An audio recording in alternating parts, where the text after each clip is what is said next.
Bonsoir à tous, bonsoir à toutes, bonsoir à celles et ceux qui nous suivent en ligne. Je suis heureux d'être là avec vous, heureux de partager le conseil de la parole de Dieu ce soir. Il y a 2 semaines, en arrière, on a commencé à parler un peu de Galates.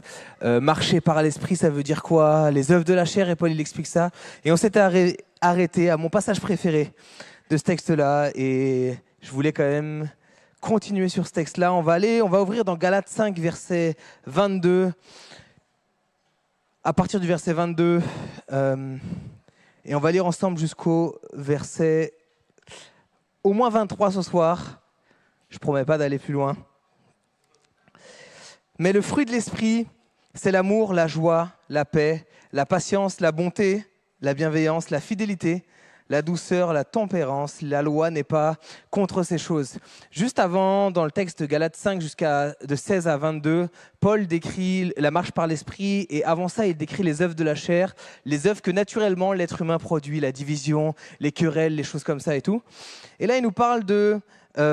lorsque le croyant est renouvelé par l'Esprit, lorsque le Saint-Esprit fait son œuvre dans la vie du croyant, il y a un fruit qui ressort de ça. Et ce qui est très intéressant, jusqu'à il y a quelques années de ça, j'ai toujours cru que quand Paul parlait de ça, il parlait de plusieurs fruits différents. Et dans ma tête, j'étais persuadé que Paul disait « mais les fruits de l'Esprit sont ceci, ceci, ceci ». Mais en fait, Paul parle d'un seul fruit. Toutes ces choses ne sont pas... Moi, je développe la maîtrise de soi, moi, je développe ça. Toutes ces choses, c'est un ensemble. Lorsque le Saint-Esprit vient en nous et que nous le laissons nous transformer au quotidien, jour après jour, lorsque nous faisons notre part, mais que nous laissons aussi le Saint-Esprit faire cette part, il y a un fruit dans son ensemble. Et ce que Paul a expliqué, c'est tout le fruit-là, c'est l'ensemble de l'œuvre du Saint-Esprit dans la vie du croyant. Le fruit, à cette époque-là, le mot karpos, ça désigne le fruit d'un arbre. Par exemple, un pommier, ça fait quoi ? Merci, vous suivez. Et on parle aussi de karpos pour parler des œuvres d'une personne, de ce qui sort d'une personne. Jésus va le dire, c'est de l'abondance du cœur que la bouche parle. Le fruit en fait du cœur, c'est les mots.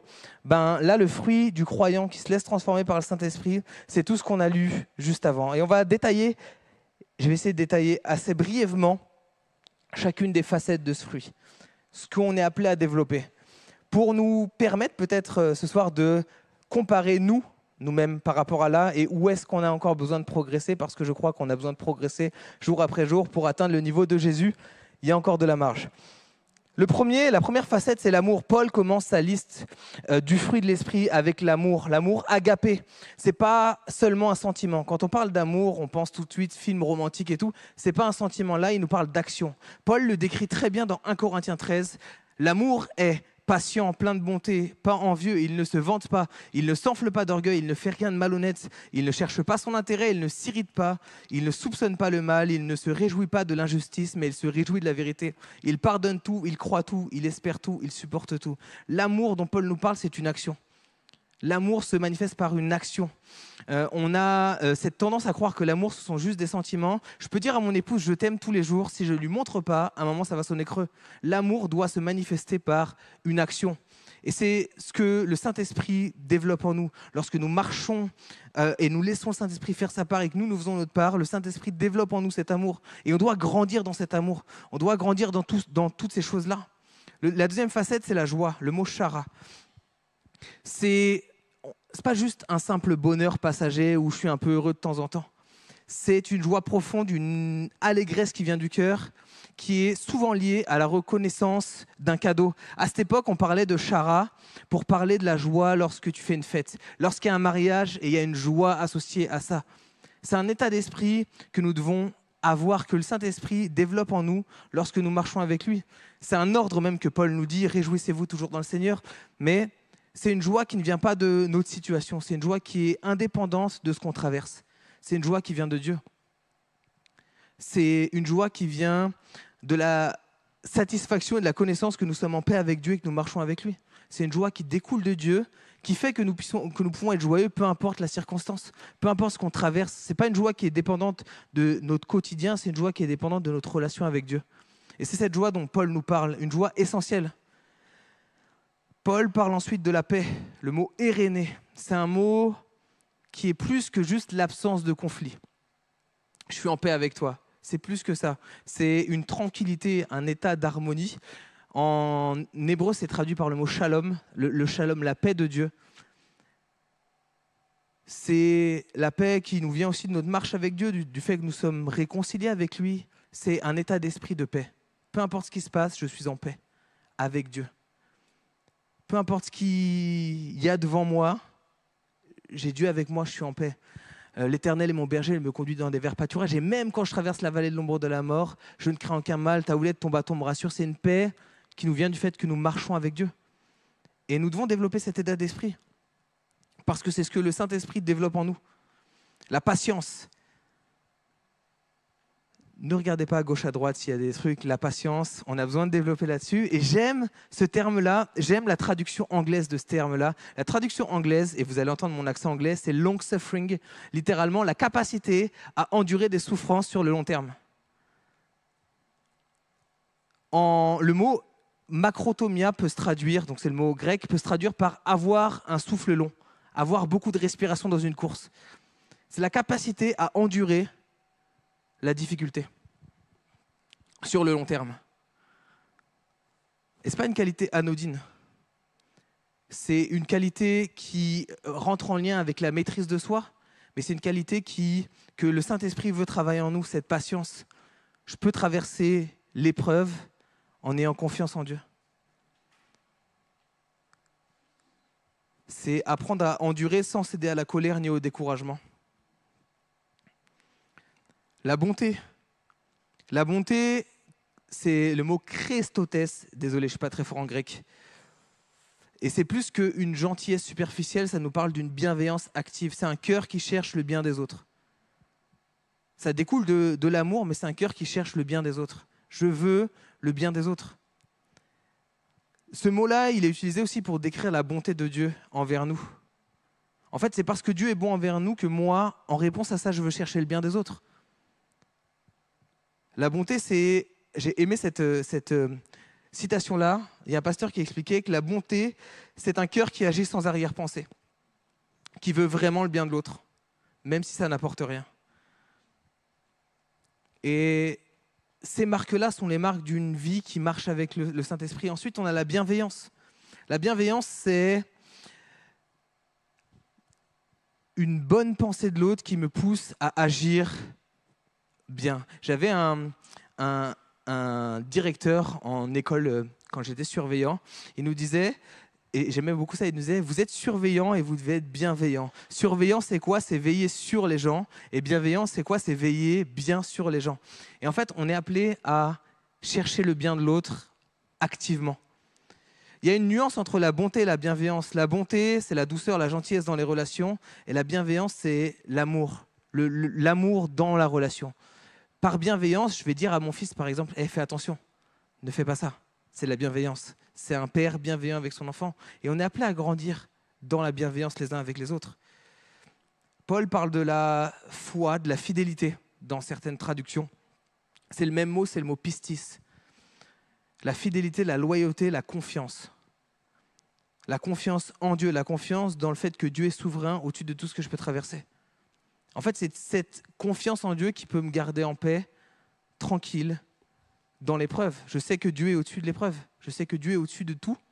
Et parce que j'ai foi en Dieu, parce que j'ai confiance en Dieu, même quand je traverse la vallée de l'ombre de la mort, j'ai aucun mal à craindre.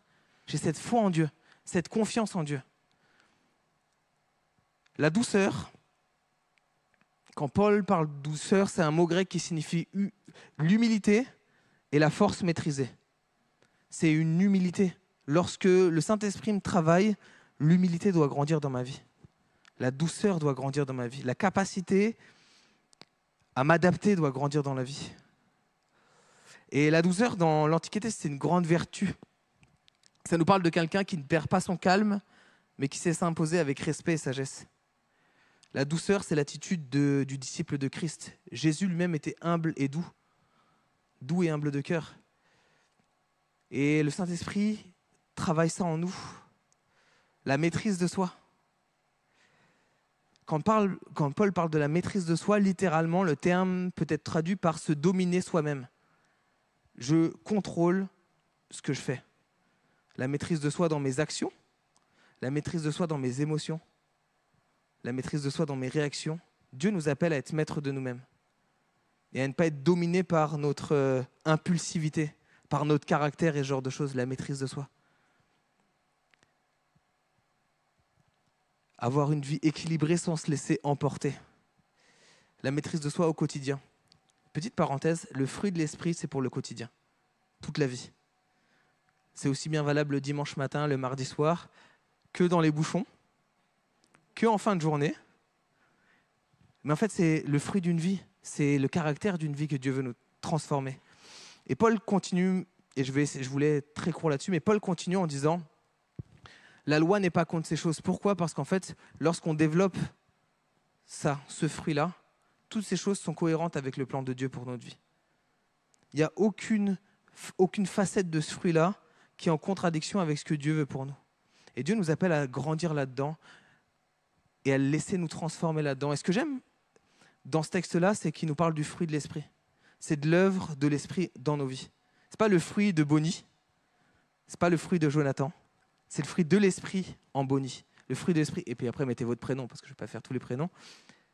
Mais Dieu nous appelle à grandir là-dedans. Et je crois que c'est un super examen que nous devons faire avec nous-mêmes, de Seigneur, où j'en suis là-dessus ?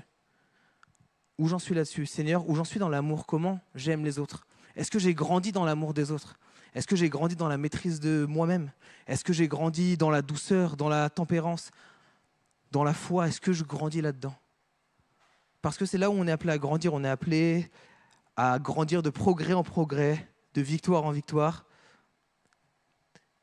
Mais ce fruit-là, c'est le fruit d'une vie qui est attachée au Seigneur, le fruit du Saint-Esprit dans nos vies.